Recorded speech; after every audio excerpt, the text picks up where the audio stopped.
Pozdravljeni. 5 čarobnih besed bi danes delila z vami za uspešno hujšanje ali širše razstropitev telesa in duha. To so: sprosti se, premakni meje, osredotoči se na to, kar imaš, opusti slabe razvade in odpri se za nove priložnosti, nove kombinacije. Pa gremo po vrsti. Sprosti se. Na primer, na sliki imate bučkino juho. Jaz nisem bila nikoli prav njena ljubiteljica, enkrat sem jo v mladosti poskusila in potem nikoli več. Je pa res, da sem od nekdaj oboževala bučnice. In ko mi je bila v času mojega posta podarjena buča, sem se odločila, da se pač ne bom s tem ukvarjala, ali jo maram ali ne, ali bo to okusno ali ne bo. Preprosto sem si jo po enem priložnostnem receptu pripravila, dodala še malce kisle smetane in se sproščena pustila presenetiti novemu okusu. Torej, enostavno priporočam, da se sprostite, ne ukvarjate z nekimi prepovedmi, grami, dekagrami. Poskusite. Pomembno je tudi seveda, da premaknemo meje. Ne vem, kako je z vami, ampak priznam, da si sama nisem predstavljala, da bom na primer lahko kdaj samo na žlico brez belo opojno dišečega kruha za zajtrk na primer pojedla kombinacijo domače marmelade pa kikirikijevega masla in zraven še bio humusa. Ker je bil to 3. teden posta, sem k temu dodala še trd prigrizek, rumen sir in pest različnih oreščkov. Seveda me je med mojim postom spremljal tudi smuti in tudi tukaj sem premikala meje, zmetala v mešalnik, kar mi je nekje prišlo po navdihu, po intuiciji, kar sem imela na dosegu roke. Vedno sem pač imela pred očmi, da je bila ena prevladujoča ali zelenjava ali sadje z nekim nosilnim okusom, na primer pri sadnih kombinacijah, največkrat banana, potem velikokrat na primer hruška ali rezina ananasa. Pri zelenjavi je mogoče največkrat bil v ospredju korenček ali pa rdeča pesa, včasih tudi zelena. Skratka, premikaš svoje meje in pač dodaš k hrani, k prigrizku to, kar nekje telo čuti, da potrebuješ.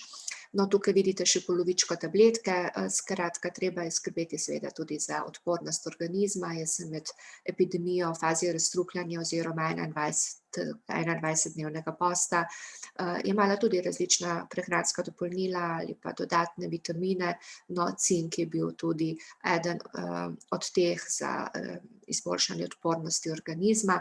Tudi to lahko med drugim preberete v moji knjigi. Pomembno se mi zdi, da se osredotočimo na imeti. Doma sem, kar popisujem v knjigi Razstrupi se 21-dnevni post, prisluhni si, spremljala različne poskuse diet pri že pokojni mami, ki je znala zelo nihati s težo. No, in v spominu mi je ostalo predvsem ta njen nagovor, tega ne smem, ne, ali pa sem že pri koncu diete, spet si bom lahko privoščila. No, še veliko prijateljic in znank sem tako s strani spremljala, ko so se kdaj podajale na kakšno dieto. Jaz priznam, da se diet nikoli v življenju nisem lotevala, ker nekako do te odločitve o postu za to ni bilo potrebe. In zelo me je nekako motilo ta pristop mučenja, osredotočenja na tisto, zdaj pa tega ne smem. Namesto da bi se osredotočili na imeti, na to, kar lahko kombiniram, kar mi bo prijalo, kar bo mojemu telesu enostavno neka dodana vrednost. No, zato se mi zdi zelo pomembno, če želite oblikovati telo, prečistiti duha, dušo, se odločate za post ali samo z dieto želite pač stopiti nekaj kilogramov. Polagam vam na srce, da se pri sebi najprej pogovorite sami s seboj in se osredotočite na to imeti. Ne česa zdaj ne smem imeti na krožniku, ampak kaj pa lahko imam. to bo v bistvu zelo v pomoč, ker veste, pri vsaki dieti, tudi pri postenju, se stvari ne začnejo čistiti in raztopljati v črevesju, ampak moramo najprej stvari postaviti na svoje mesto v naši glavi. Torej, osredotočite se na imeti. Opustiti slabe razvade. Zdaj, tudi to je nekje zavestna odločitev. Vsakdo ima kakšno slabo razvado povezano z načinom prehranjevanja, uživanja tekočin, z tem, da počasi in vztrajno skozi življenje na različne načine obremenjujemo, tudi zastrupljamo naše telo z vsem, kar dajemo vase in nase, a ne. In zrak, ki ga vdihavamo, vodo, ki jo pijemo, konec koncev tudi del zemljine dobimo z zelenjavo in prehrano nasploh z različnimi aditivi.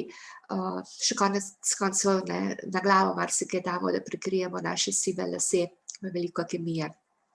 Skratka, ko se odločimo, da bomo za svoje telo nekaj naredili, ga razstrupili, z dieto ali s postom ali kako drugače, morda obstaja še kak način, ki ga poznate vi, pa ga ne poznam jaz, je zelo pomembno, da smo iskreni s seboj in si rečemo, kaj je tista moja slaba razvada, ki pa temu novemu namenu, da bom razstrupil telo, ne koristi. No, pri meni je bilo na primer pitje jutranje turške kavice na tešče, kljub nekemu občutku težine v želodcu, kljub temu, da sem nekako čutila zadnja leta, da mi tak začetek dneva ne prija, in sem potem to spremenila z drugim toplim napitkom, ali je to morda kozarec toplega čaja materine dušice z nekaj kapljicami limone, ali pa jutranji smuti, kjer je osnova limona, potem dodam še malo ingverja, lahko še žlico medu in morda še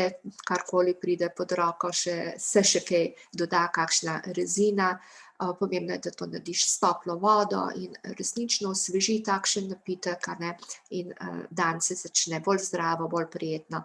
In še kak prigrizek, jutranji zajtrk, in ta kavica potem dosti bolj prija kot prej direktno na želodec. Predlagam vam, da se naučite to mantro, odpri se za nove priložnosti. Dovoliti si morate dejansko najbolj odštekane kombinacije hrane, če želite izgubljati kilograme, dekagrame in se začeti boljše počutiti v svoji koži. Seveda je prvi pogoj, da najprej naredimo neko čistko v svojem hladilniku in v shrambi, torej razne čipse in podobno, če jih imate radi, sama mogoče bolj smokje, izločimo iz shrambe, začnemo kupovati drugo hrano, za katero smo po globokem razmisleku, iskanju informacij, odgovorov, brskanja, učenja, prišli do spoznanja, da bi našemu telesu veliko bolj koristila. No, in potem, ko smo to čistko opravili, ko lahko v bistvu kombiniramo različne zdrave stvari, si pustimo, da naš duh poleti. In jaz nisem na primer človek, ki bi jedel po vnaprej predpisanih jedilnikih, kaj mora za zajtrk, kaj mora za kosilo, kaj mora za večerjo, pa za to malico to, pa za ono malico drugo, tudi tehtam obrokov hrane. Pomagam si mogoče z temi novimi krožniki, ki so me navdušili, in skodelicami, in nekje to je tista prava mera. Naj poudarim, da ni nič narobe, če je vam lažje, da vam nekdo predpiše jedilnik, in če vam je lažje, da vam nekdo reče, da morate določeno hrano stehtati. Pomembno je, da si prisluhnemo, in da se vsakdo loti raztopitve telesa in duha na način, ki je njemu pisan na kožo. To pa tudi pomeni, da moramo pridobiti veliko informacij, se do njih kritično opredeliti, se vprašati, kaj je tisto, kar bi mi lahko sprejeli in to izpolnjevali. Ker če tega ne sprejmemo, potem je vsaka dieta, vsako omejevanje vnosa neke količine hrane ali pijače, ki našemu telesu ne koristi, obsojena na neuspeh. Vsi vemo, da so prepovedi zato, da jih kršimo. In če se stvari lotimo na način prepovedi, potem si v bistvu pot uspeha že na začetku prepolovimo. Mi se moramo pogovoriti seboj s temi osnovnimi 5 glagoli, predno se lotimo kakršnekoli diete ali kakršnekoli druge oblike krepitve našega telesa in duha. Ob koncu vas vabim, da se brezplačno naročite na ta YouTube portal Razstrupi se, prisluhni si, gre za projekt v okviru moje Kupa komunikacije. Vsako sredo in nedeljo za vas pripravim nov video prispevek na temo Razstrupi telo, duha, odnose, dom, okolje in dodam še ta ščepec Prisluhni si. Vsak zadnji petek v mesecu pa bom k Zoom intervjuju povabila nekoga, ki je v življenju že premikal meje in preprosto zna prisluhniti sebi in drugim, da bo navdih vsem nam. In vabilo še vsem, ki bi se želeli povezati z menoj kot poslovni partnerji pri predstavitvi svojih izdelkov in storitev, za katere bomo skupaj ugotovili, da slišijo na ime Razstrupi se v vsej svoji možni širini. Potem vas seveda vabim, da me kontaktirate na enega od načinov, preko Kupa, najhitrejše je morda preko e-naslova info@kupa.si.